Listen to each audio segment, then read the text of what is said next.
11장 25절부터 36절까지의 말씀인데요. 제목 한번 읽어볼까요? 제목 시작. 이스라엘의 구원. 자, 이스라엘의 구원에 대해서 지금 얘기합니다. 이스라엘의 구원. 자, 오늘 본문의 말씀 이전에 어떤 일들이 있었습니까? 로마서 11장에 보면은요, 이방인과 그리고 이스라엘의 구원의 이야기를 쭉 해줬어요. 오늘 11장에 들어와서 세 번째 들어가는 내용인데요. 세 번째 그 내용이 뭐냐면 1장부터 10절까지에는요, 이스라엘이 넘어졌다. 이스라엘이 넘어짐으로 말미암아 하나님께서 이스라엘을 버리셨느냐? 이스라엘이 하나님의 약속을 저버렸는데 하나님이 그 약속을 저버린 이스라엘을 어떻게 해요? 외면하시고, 그래 너희들 구원 못 받아 하고 내팽개치셨느냐?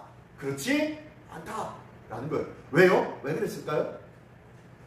이스라엘이 범죄하고 이스라엘이 예수 그리스도를 십자가에 매달려 죽이기까지 했습니다. 근데 하나님은 그 이스라엘을 버리지 않으셨어요. 그 이유가 뭐라고 했죠? 기억나세요?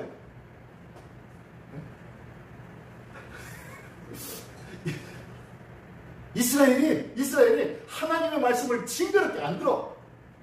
제발 내게로 돌아와라 했는데도 불구하고 그들이 네 알았어요 말로만 하고, 아니면은 하나님은 돌아오라고 해도 귓등으로 듣지도 않았던 이스라엘. 결국에는 하나님의 구원 밖으로 떨어지게 되어버렸어요. 그죠?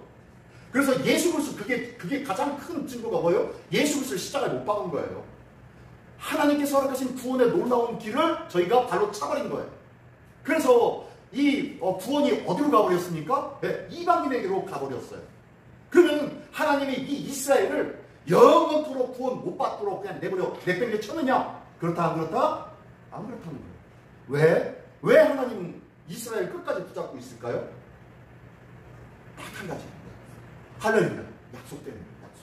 약속 때문에. 언약. 약속. 내가 너를 끝까지 구원하겠다. 나는 너희의 하나님하고 있다. 나는 이스라엘의 하나님이시다. 라고 하면서 나는 너희의 하나님이 되고 너희는 나의 백성이 되리라. 라고 하는 하나님의 약속. 이 약속이요, 그들이 엉뚱한 짓을 해도 내 아들인 거예요. 한마디로 내 뱃속으로 온 난 자는요 강도짓을 하고 살인자가 되어도 누구 아들이다? 내 아들입니다. 끝까지. 다른 세상 사람들은 그를 죽여라 생시켜라 라고 해도요, 부모님은요 그 말이 더 가슴 아파, 더 괴로워하는 거예요. 이게 부모 자식과의 관계 아니겠습니까? 피로 맺은 언약 때문에. 피로 맺은 그 관계는요 결코 끊을 수가 없는 거예요. 하나님과 이스라엘과의 관계가 그렇다니까요. 그런데 그럼에도 불구하고 하나님은 끝까지 그들을 기다리는데, 그 기다림에도 불구하고 그들이 하나님께로 다시 돌아오지 않는다면 어떻게 됩니까? 결국에는 멸망할 수밖에 없죠. 심판받을 수밖에 없어요. 하나님 그것 때문에 끝까지 그 약속을 지키기 위해서 기다려 주시는 하나님이십니다. 그 하나님이심이 이게 바로 1절부터 10절까지의 내용이에요. 자, 그래가지고 구원이 이스라엘에게 허락하였던 그 구원이 어디로 넘어갔어요? 이스라엘 외 이방인에게로 넘어가 버렸어요. 그죠? 그게 바로 두 번째 단락이었던 11절부터 24절까지의 내용이었습니다. 그러면서 이스라엘에게 함께하였던 그 부모 자식 간의 영적인 부모 자식과의 관계, 그 혈연 관계, 구원의 관계가 떨어져 나감으로 말미암아 그게 어디로 가요? 이방인에게 흘러가 버렸습니다. 예수 그리스도를 십자가에 못 박혀 죽게 만들어버리고 그들이 예수 그리스도를 배척함으로 말미암아 그 구원의 생명의 물줄기가 어디로 흘러간 거예요? 이방인에게로 흘러가게 되어져 버린 거예요. 자, 그렇게 해가지고 이방인이 구원받게 되어졌네요. 누구 때문에 구원받은 거예요? 이스라엘 때문에. 이스라엘이 타락했기 때문에, 이스라엘이 범죄했기 때문에 우리가 구원받은 거예요. 근데 이게 뭐다? 이게 신묘막측한 하나님의 계획이라는 거예요. 이걸 가르쳐서 하나님의 구원의 경륜이라고 합니다. 하나님의 계획이 그러는 거예요. 만약에 이스라엘이 끝까지 순종만 하고 하나님을 살았다면요, 이방인들의 구원이 있었을까요? 없었을까요? 없었어요. 구원이 오늘 여기 저희가 시민교회에서 예배드리는 것, 이것이 존재하지 않았을 거예요.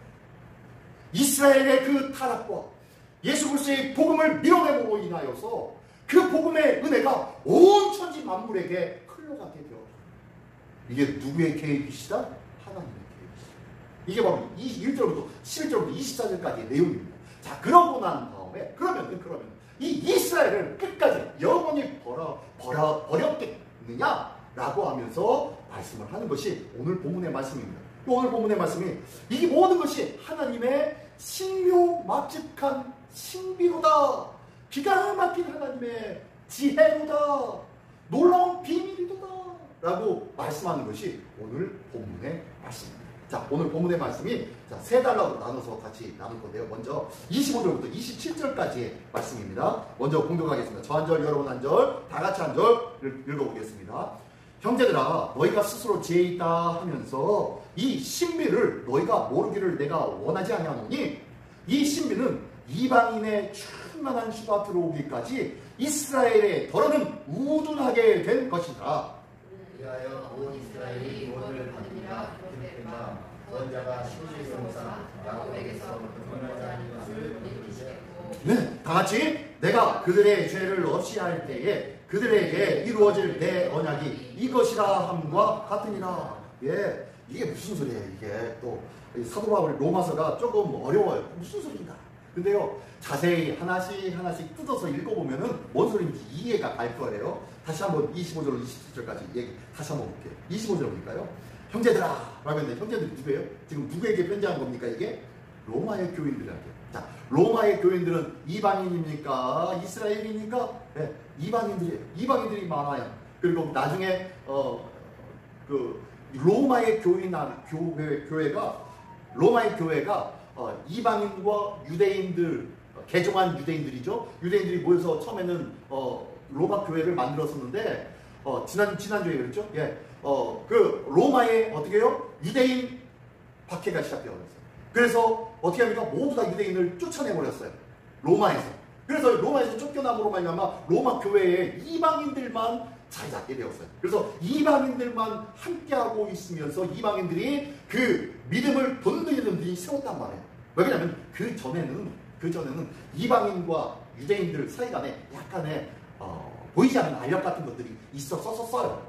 근데 이제 유대인들이 나가고 나니까 이방인들끼리 이제 로마 공동체가 형성되니까 얼마나 기가 막히게 좋아요. 너무 잘 되어졌어요. 마음이 딱딱딱딱 잘 맞는 거예요.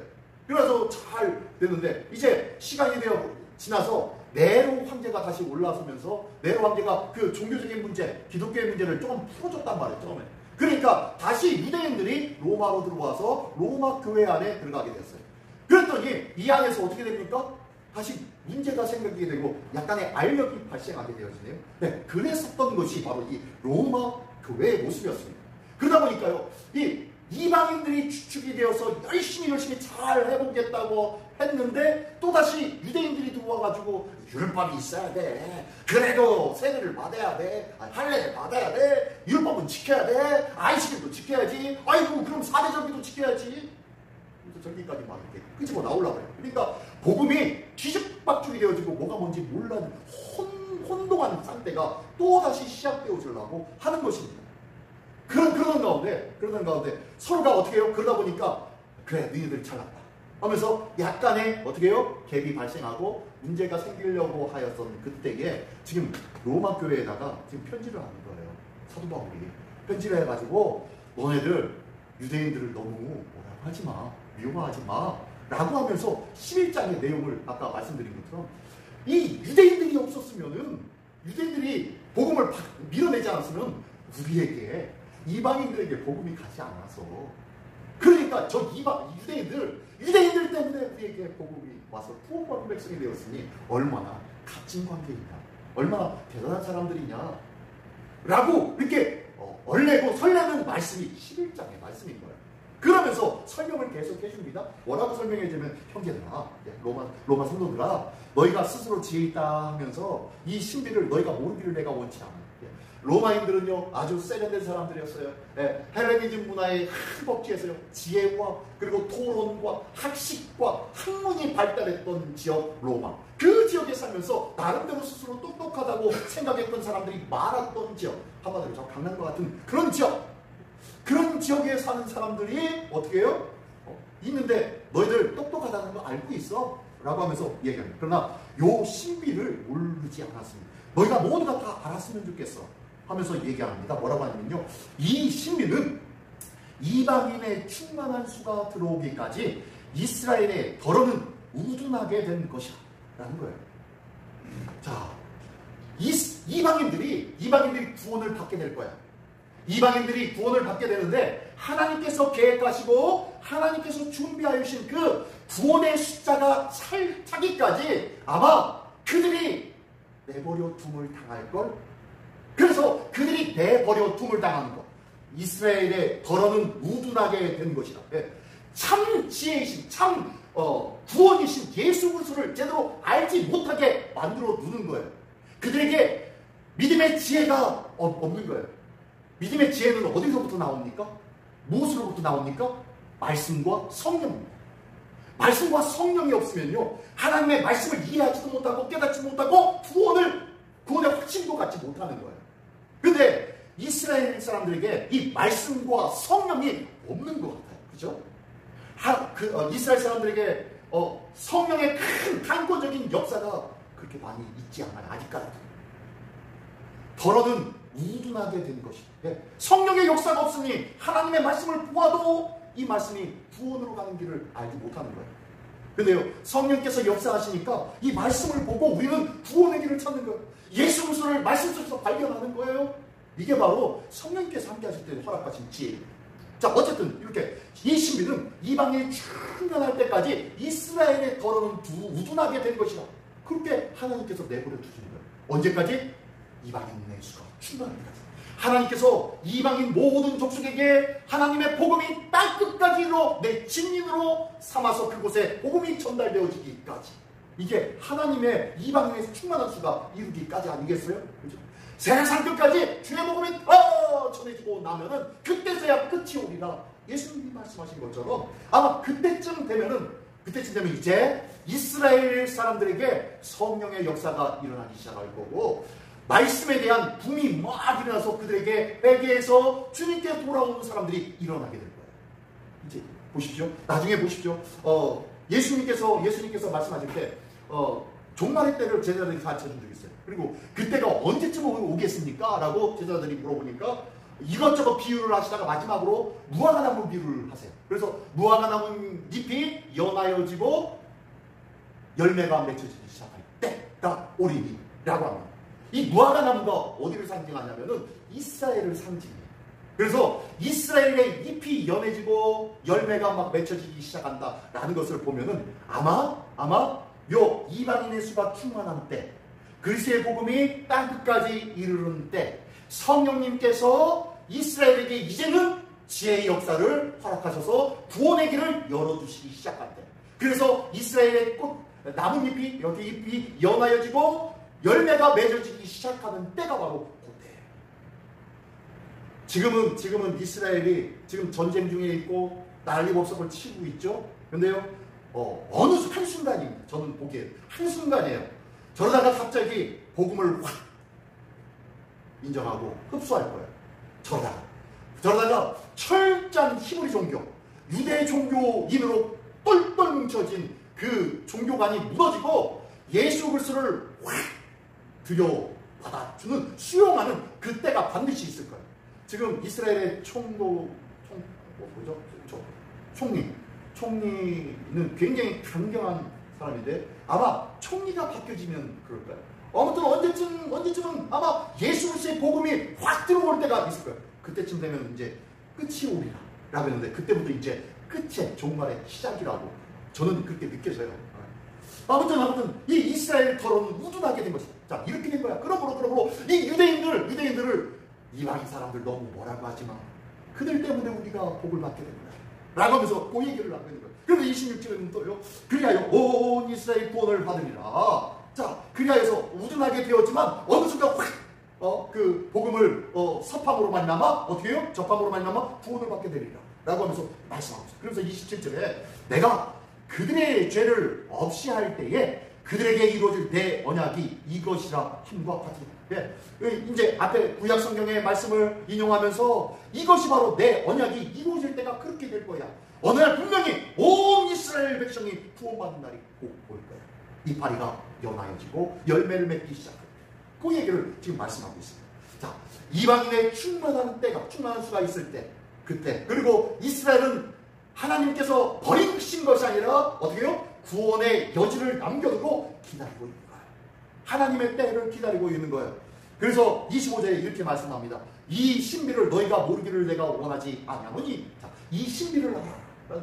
이 놀라운 하나님의 경륜과 하나님의 구원의 계획을 너희도 알았으면 좋겠어. 미워하지 말고 서로 협력하고 아름답게 화목했으면 좋겠어. 너희는 저들 때문에, 저들은 너희 때문에 서로가 서로에게 구원의 동기가 되어줄 거고 구원의 은혜가 될 거야. 이방인은 유대인들이 복음을 박참으로 말미암아 구원을 받고, 이방인이 구원받아서 하나님의 은혜로 융성케 되어진 놀라운 하늘의 복을 받게 되는 것을 보고 유대인들은 시기해서 우리 하나님인데 우리 하나님에게로 찾아가자 라고 해서 다시 주님께로 돌아갈 거야. 그러니까 서로가 서로에게 어떻게 해요? 윈윈이 되는 것입니다.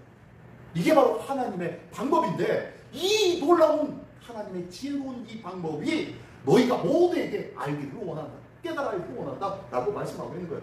이방 성도들이 교만하지 않도록, 더 이상 유대인들을 멸시하고 외면하지 않도록 하고, 또한 하나님의 구원의 경륜 속에 감춰진 비밀을 온전히 깨달았으면 좋겠어. 놀라운 하나님의 은혜를 생각한다면 너희가 그렇게 유대인들을 박대할 일은 아니야 라고 말씀하고 있는 거예요. 자, 그러면서 한번 읽어볼까요? 이스라엘의 완악함은, 시작. 이스라엘의 완악함은 영원하지 않고 이방인의 충만한 수가 들어오면 온 이스라엘의 구원을 받으리라. 구원은 민족적 자랑이나 인간적 조건이 아니다. 오직 하나님의 주권적 계획에 달려 있다. 예, 우리가 열심히 잘해서, 똑똑해서, 지혜로워서, 하나님 앞에 이쁜 짓 많이 해서 구원받은 것이 아니라는 거예요. 단지 뭐라는 거예요? 하나님의 뭐 때문이라고요? 하나님의 주권적 계획. 하나님의 임의로 계획하시고 당신 뜻대로 주관하시는 그 계획하신 그것 때문에 구원받았단 거예요. 잘난 구석 없다는 거예요. 그죠? 내가 구원받은 거 절대로 잘난 구석 없습니다. 자, 두 번째 단락 볼까요? 두 번째 단락은 28절부터 32절까지의 말씀입니다. 저 한 절, 여러분 한 절 교독해 올리겠습니다. 복음으로 하면 그들이 너희로 말미암아 원수된 자요, 택하심으로 하면 조상들로 말미암아 사랑을 입은 자라. 하나님의 은사와 부르심에는 후회하심이 없느니라. 너희가 전에는 하나님께 순종하지 아니하더니 이스라엘이 순종하지 아니함으로 이제 긍휼을 입었느니라. 이와 같이 이 사람들이 순종하지 아니하니 이는 너희에게 주신 베푸심으로 이제 그들도 공의를 얻게 하리라 하니라. 다 같이 하나님이 모든 사람을 순종하지 아니하는 가운데 가두어 두심은 모든 사람에게 긍휼을 베풀려 하시리로다. 아멘, 아멘. 자, 보니까요, 이제 그 얘기를 이방인들이 들어보는 거예요. 아, 그렇구나. 이 유대인들이 그렇게 하면, 그렇게 복음을 외면하고 복음을 등지는 이유는 바로 누구를 위함이다? 이방인, 우리를 위함이었구나. 이게 하나님의 계획이었구나 라는 거예요. 그러면서 29절, 이달의 말씀이죠. 주제 말씀이죠. 이달의 주제 말씀. 29절 한번 읽어볼까요? 시작. 하나님의 은사와 부르심에는 후회하심이 없느니라. 그 얘기가 여기서 나오는 거예요. 하나님은 그러므로 저 사람은 달란 것도 없는데, 저 사람은 예수 그리스도를 무시하고 외면했는데 어떻게 예수 믿는 사람이 돼요? 구원받는 사람이 돼요? 라고 할 수가 있다 없다? 없다는 거예요. 우리 가끔 보면은요, 가끔 저도 예전에 섬기던 교회 성도님하고 전화 통화하거나 뭐 그러면은 이런 소리가 들려요. 예전에 목사님 암계집 옆에 가면은 그 집 전도하려고 목사님이랑 저희들이랑 얼마나 많이 거기 가가지고 전도지도 주고, 그리고 거기다가 뭐 맛있는 것도 사다 주고 그러면서 얼마나 그랬어요. 나가면서 그런 얘기를 해요. 예, 알죠. 그분 어떻게 딴 데로 이사 갔어요? 그러면 물어보니까 아니요, 우리 교회 집사님 됐어요. 우리 교회 집사님 됐어요. 그런 소리를. 사람들이 가기만 하면, 사람들이 아니라 애들이죠. 그 집 아이하고 우리 성도님의 자녀들하고 같은 친구들이었는데, 같이 동창인데도 불구하고 이 친구들이 그 집만 가면은 그 집에서 막 뭐라고 한다는 거예요. 엄마가. 왜 뭐라고 하냐면 우리 아들 교회 데리고 가려고 하지 마. 우리 아들 꼬드기지 마. 라고 하면서 막 그랬다는 거예요. 그러면서 저희 쟤네 집에 놀러는 자주 가긴 가는데 맨날 그 엄마가 얘기하면 교회 데리고 가려고 꼬드기지 말라고 한다고. 알고 보니까 자기 이제 당신의 어머니, 이제 친정 어머니도 그렇고 시댁은 철두철미한 불교 집안이고, 그리고 뭐라고 하죠? 불자 중에서 이제 거의 막 승복을 집에서도 입으면서 생활하다시피 하시는 분들 뭐라고 하죠? 그 시댁 어머니가 그렇고, 친정 어머니는 완전히 그 무당 쪽에서 일하시는 분이에요. 그러니까 기독교하고는 전혀 상관이 없죠. 괜히 교회 갔다 오고 그 친정이나 가면은 너 교회 갔다 왔지? 냄새나 죽겠다 라고 하면서 뭐라고 했더니 그랬던 분이었는데, 이제 애들 연계로 이렇게 하면서 또 그 집 집사님이 우리 집 아들 친구가 거기 집에 암계 아줌마가 있는데 거기 전도했으면 좋겠어요 하면서 전도 대상자를 놓고서 계속 왔다 갔다 했던 집이었어요. 근데 그분이 돌아오셔가지고 구원을 받았어요. 구원받고 예수 믿기 시작하면서 얼마 안 돼가지고 세례 받고, 그리고 난 다음에 집사님 됐다는 거예요. 우리 그분 생각하면 우리 조 집사님 생각나요. 우리 조 집사님. 근데 우리 조 집사님도 그렇지만 누가 교회 다닐 줄 알아? 그분은 저분은 안 되겠다. 하루 이틀 가지고는 안 되겠다.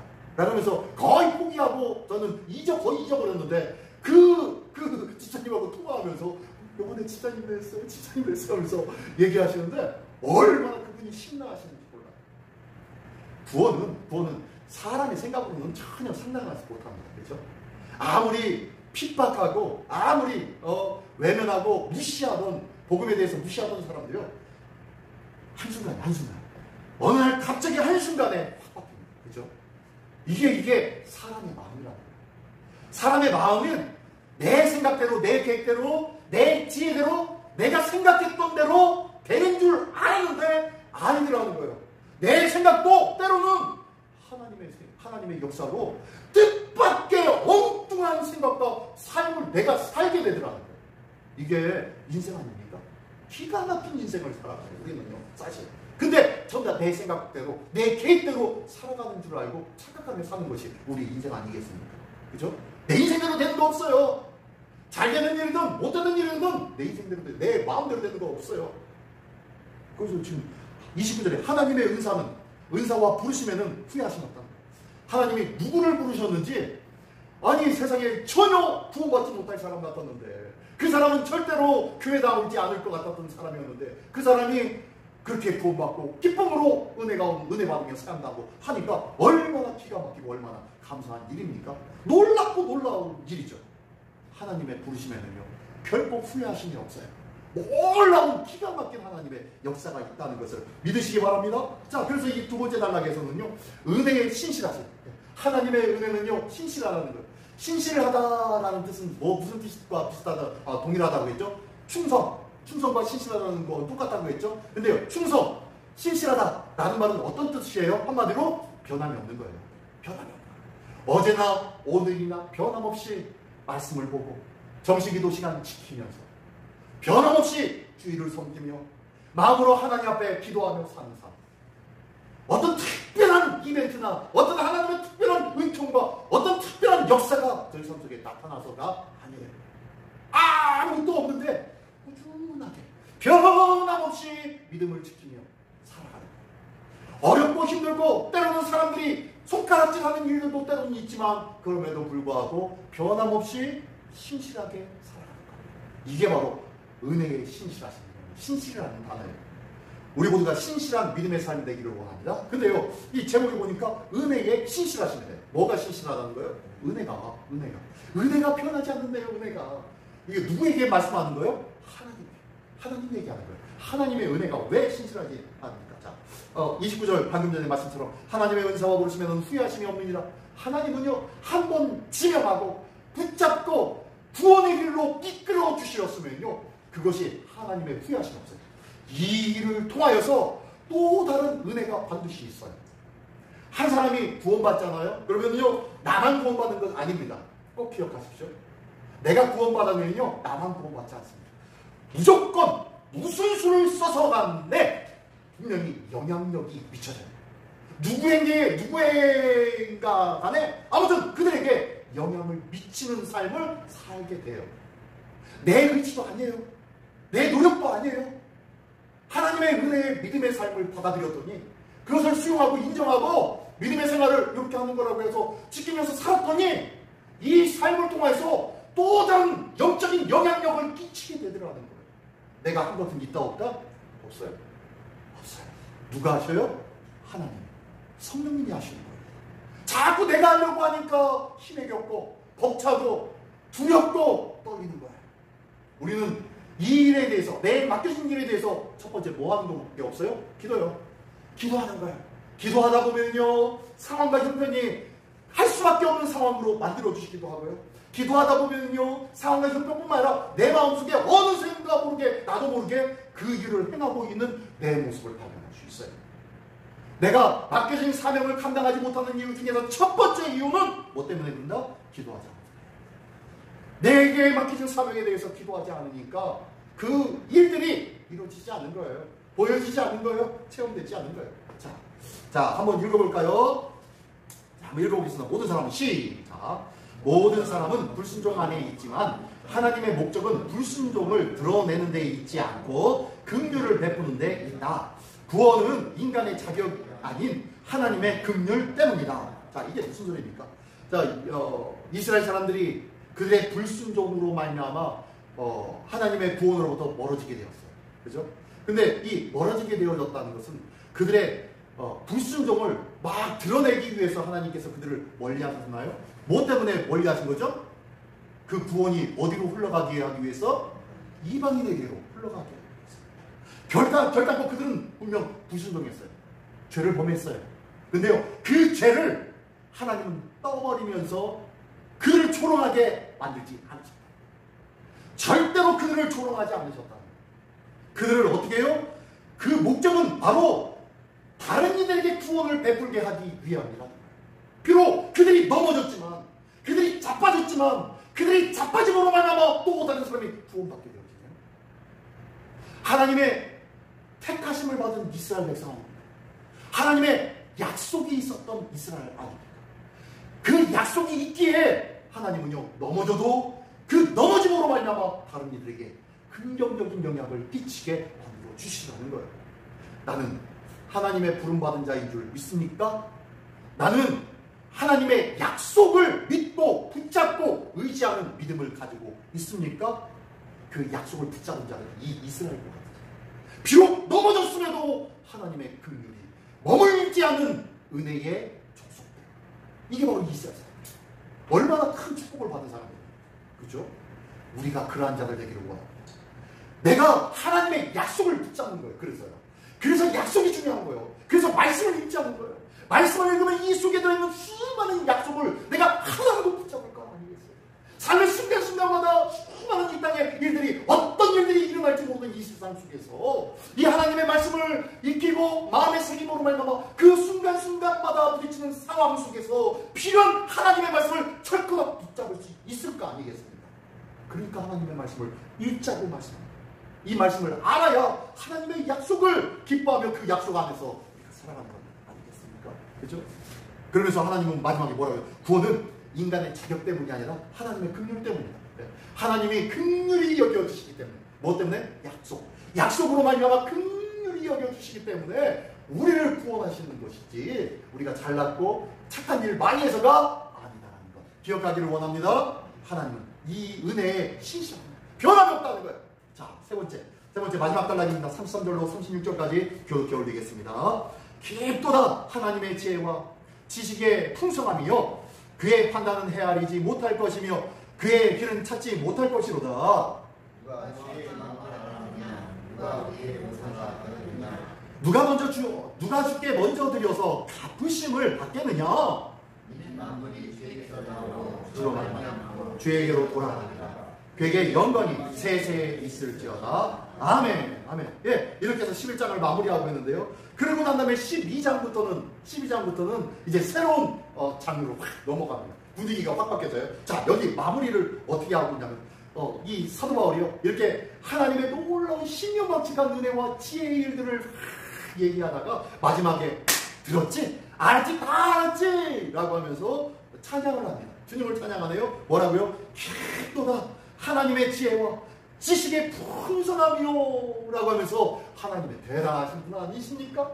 하나님 기가 막히신 분 아니십니까? 어떻게 당신의 백성 이스라엘을 넘어지는 것 그것마저도 은혜로 우리에게 부어주사 생명의 길과 이유가 되게 만들어 주신 주. 넘어져도 자빠져도 모든 것이 은혜이군요 라고 지금 하면서 찬양하고 있습니다. 자,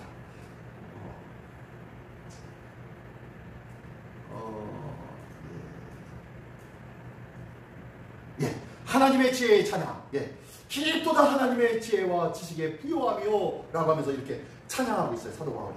구원사는 한번 읽어보겠습니다. 시작. 구원사는 인간의 이해를 넘어선 신비이자 하나님의 주권적 계획입니다. 예, 구원사, 구원의 역사.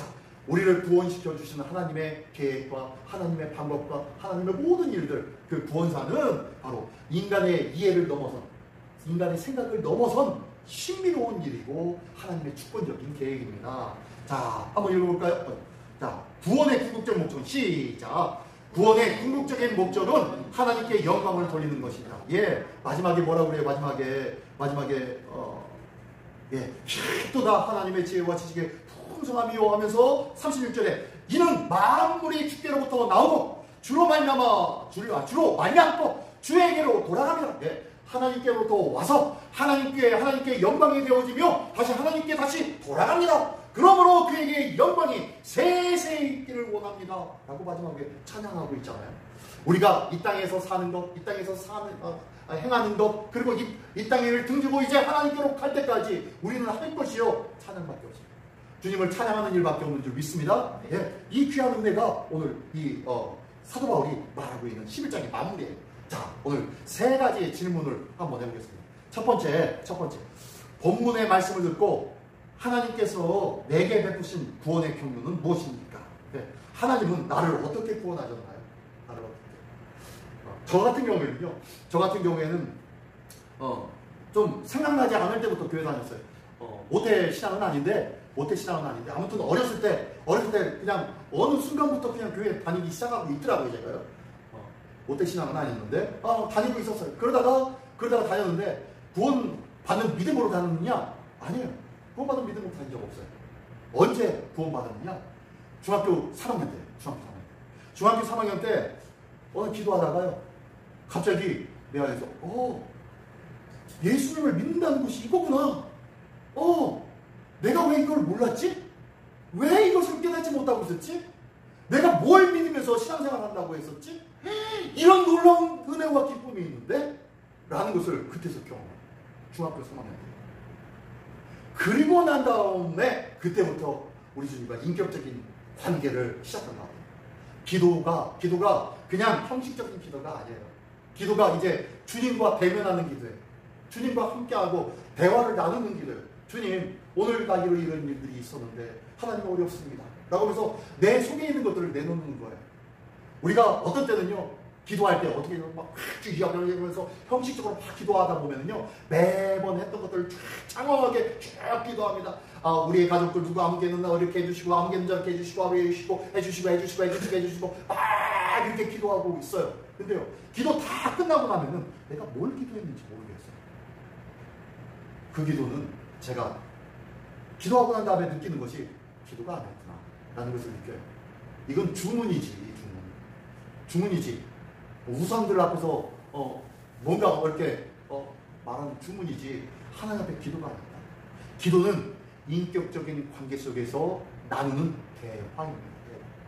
우리 주님 앞에 대화할 수 있는 믿음의 은혜가 있기를 원합니다.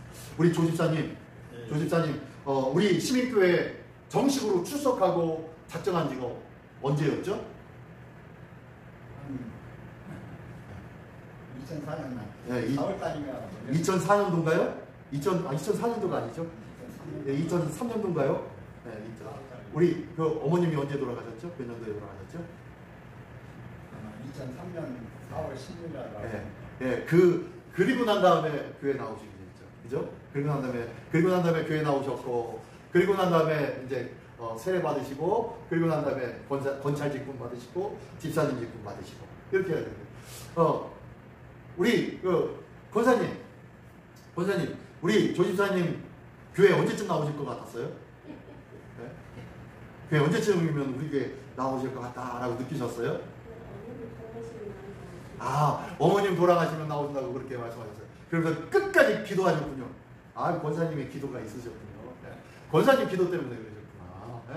네. 조금 권사님 우리 어머님 돌아가시기 전에 나오게 해주세요라고 기도했으면 그 전에 나오실 수도 있었는데. 어쨌든 누가 우리 조집사님이 교회 나오실 줄 누가 알았겠어요. 그죠?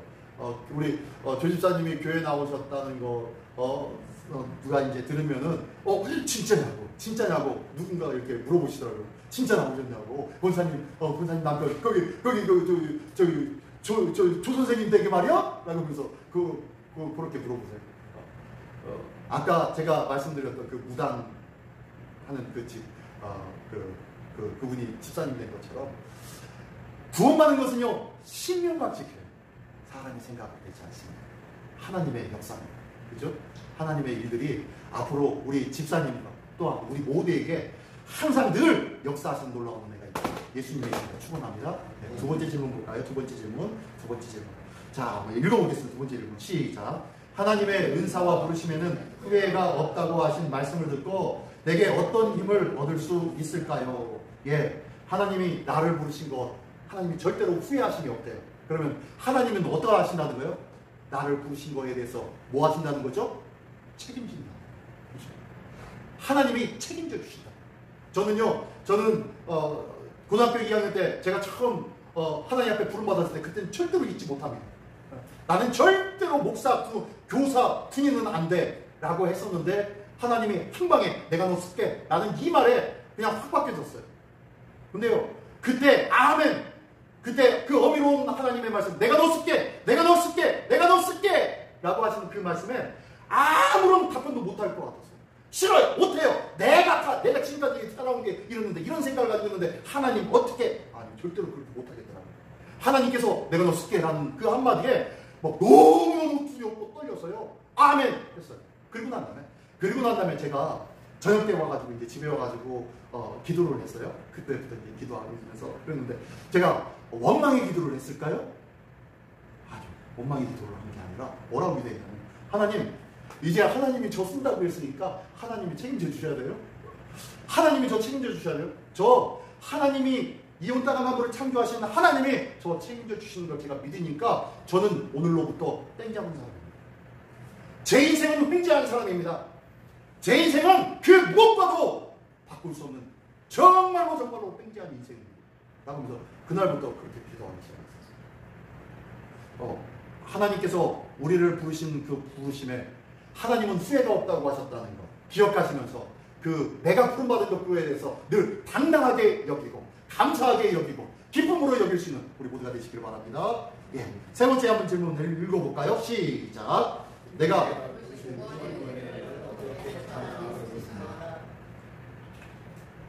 사도 바울이 마지막에 만물이 주에게로부터 나오고 주로 말미암고 주에게로 돌아갑니다. 그에게 영광이 세세히 있을지어다 라고 하면서 찬양합니다. 그죠? 우리의 인생이 하나님을 기뻐하고 감사함으로 말미암아 찬양이 넘치기를 원합니다. 그러면 어떻게 찬양하며 살겠습니까? 어떻게? 입술로만의 찬양만이 아니라 우리의 삶을 어떻게 살아가면서 주님을 찬양하게 되는 거예요. 나는 아이고 목사님 제 나이가 이제 내일 모레면 80이에요. 80인데 내가 뭔 일을 하겠어요? 그러신가요? 아니에요. 절대로 그렇지 않습니다. 지금 그 어떤 분도요 할 일이 너무 많아요. 그죠? 우리 교회 할 일이 너무 많습니다. 할 일이 너무 많아요. 기도해야 할 일들이 얼마나 많이 있는지 몰라요. 오늘 우리 김영숙 집사님이 기도하신 것처럼 우리 배정 집사님이 암 투병 중에 치료하시다가 몸이 계속해서 약해지고 그러다가 결국에는 신정지가 왔어요. 신정지가 와가지고 병원에 입원하셔가지고 중환자실에 들어가셨다가 지금 이제 좀 나아지셔가지고 이제 호흡기도 빼시고 그러셨다고 하는데 깜짝 놀랐죠. 하나님께서 지켜주셔야 합니다. 하나님께서 지켜주셔야 합니다. 왜냐면요, 한번 신정지가 오면은 이게 심장은 뒤로 돌이킬 수가 없습니다. 다시 건강해지지가 않아요. 심장은 그러니까 더 이상 더 악화되지 아니하도록 위해서 기도해 줘야 됩니다. 위해서 꼭 기도해 주면서 우리가 하나님의 역사가 우리 배정 집사님의 치료 가운데 나타나기를 간절히 기도해 주기를 원합니다. 왜 제가 그 이야기를 하냐면 이게 하나님을 찬양하는 일 아니겠습니까? 그렇죠? 이게 하나님 찬양하는 일이에요. 하나님 주의 역사하심을 통하여서 하나님께서 살아계신 역사, 하나님의 능력의 역사, 하나님의 함께 하신다는 역사를 보여주고 많은 사람들에게 주님의 역사하심이 드러나게 하여 주시옵소서. 이게 찬양하니겠습니까? 그죠? 우리가 이런 모습으로 찬양합니다. 그 밖에 많은 기도의 제목도 있고요. 내가 주님 앞에 헌신해야 될 헌신의 제목들도 많이 있습니다. 이 많은 일들을 통하여서 하나님을 찬양하고 찬미하는 우리 모두가 되시기를 예수님의 이름으로 축원합니다. 네모칸 한번 읽어봅시다. 네모칸 시작. 나는 예수를 찬양하고 있습니까? 아멘. 오늘도 예수님만을 찬양할 수 있는 우리 모두가 되시기를 예수님의 이름으로 축원합니다. 시간 다같이 한 목소리로 기도하기를 원합니다. 오늘도 주님께서 내게 구원을 허락하여 주셨사오니 감사를 드립니다. 주님, 내게 은혜의 구원을 허락하여 주신 것 나만 얻는 기쁨의 구원이 아니라 믿지 않은 영혼들에게 또한 믿음의 식구들에게 권속들에게 하나님의 은혜가 파도처럼 흘러넘치게 하여 주시옵소서. 그들에게도 구원의 기쁨과 은혜와 역사가 전해지게 하여 주시옵소서. 이 시간 다같이 한 목소리로 이를 위해서 기도할 때에 이 구원의 문제를 위해서 기도해 주고요. 또 한 가지 우리 베이션 기사님을 위해서 기도하기를 원합니다. 베이션 기사님, 주님께서 그 심장을 붙잡아 주시고 그 생명의 호흡기를 붙잡아 주시옵소서. 주님께서 생명 지켜주사 하나님의 영광이 우리 집사님을 통하여 나타나게 하여 주시옵소서. 이를 위하여 다같이 한 목소리로 기도하겠습니다.